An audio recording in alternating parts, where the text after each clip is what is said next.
Hello, welcome to Legal Insights, our YouTube series where we talk more about legal aspects related to mobility. Today, in this episode, we talk about the housing costs within the legal mobility budget. Like you probably know, within the legal mobility budget, you have three pillars, and today we're talking about the second pillar because within the second pillar, you can pay your rent or your capital and interest on your mortgage loan with your mobility budget. So we're always talking about pillar two today. When can I pay my housing costs with my mobility budget? Well, there are some conditions. So you cannot always do that. There are two conditions. You need to agree with one.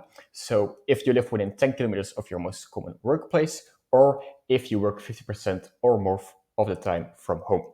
So one of those two, if those are applicable for you, then you can pay your housing costs with your mobility budget. From our clients, we have three recurring questions that we're also going to cover today in this episode. The first question, which housing costs are covered? Later, we're going to talk about what does common workplace actually mean? And at the end, we talk about how do I determine the work location. Which housing costs are covered? Let's first talk about some definitions. What does actually house mean? So if we're talking about housing costs, it's always your domicile place of living. That can be a house, that can be a boat, that doesn't really matter, but it needs to be your domicile place of living. What does rent mean? Rent means the rental price, but also the common charges if these are included in your contract. So if these are not included in your contract and you need to pay electricity costs or water costs outside of your contract, then these are not allowed to pay with your legal mobility budget. Then the capital and interest on your mortgage, well, that can be for the purchase and the renovation for your house and can also be partly a mortgage mandate. Then if we have a look at the housing cost, well, if you live alone, you can pay your housing costs fully. You're the only one that has that cost, so you can just cover that with your mobility budget. If you live with family, you can also cover the full amount of the housing costs, but then you need to sign the contract or have that signed partly with someone else. You can also finance housing costs with different mobility budgets. So if you live with a partner, you can both pay for 50% of the housing cost with both mobility budgets.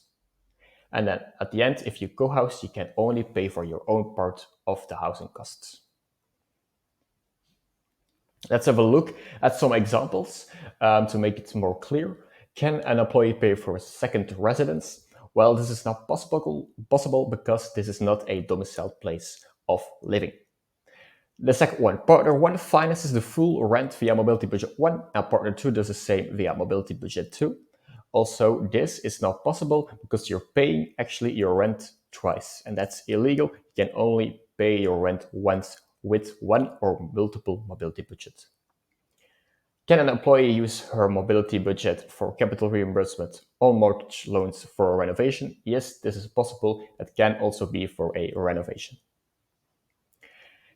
A fourth example, can I use my mobility budget for a bridging loan? This is not possible. You cannot use it for a bridging loan.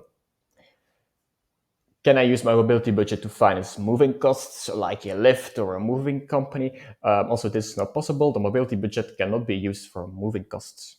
And finally, the last example, can I get my rent as well as my common charges in my contract reimbursed? This is possible. So as long as the common charges are within the contract, then also these are possible to get reimbursed. Then what does common workplace mean? Then you need to ask yourself at least one question. The first question is the workplace mentioned in the employee contract? If this is not the case, then you always need to have a look every month, okay, which location did I work the most hours? Then that place is my common workplace. But if you have a workplace mentioned in your employee contract, then you need to ask yourself a second question, namely, do you work there for more than 50% of the time? If that is the case, then that place on your contract is your common workplace and is your base of referral.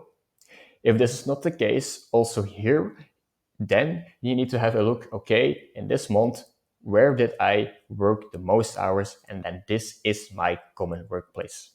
If we have a look at the example at the right, we see a consultant who works in May the following hours. Well, he has a contract, he has a workplace in his contract, the office. He worked there 10 hours, but he didn't work there 50% of the more of the time. So we need to have a look at the location where he worked or she worked the most hours. And that's actually client A. So client A will be used to determine if the house is within 10 kilometers of the common workplace. And finally, how do I determine the work location? Well, you can determine it by stating it somewhere. You can do that in Umbrella, you can do that in Excel file, you can declare it also in an HR platform, but we need to have a written evidence of the days where you work each day. Which information do we need about the rent or the loan? Well, we need the period, the amount, the address, the names, and the signatures. And if we're talking about a loan, also the amortization table. And finally, also a declaration of honor needs to be signed by the employee. That means a declaration that you won't pay your housing costs twice, and also that you are going to put your home working days in the agenda correctly. So I hope this helped you with the explanation of housing costs within the legal mobility budget. If there are still some questions, you can always contact us via the website or app, and I wish you a happy day.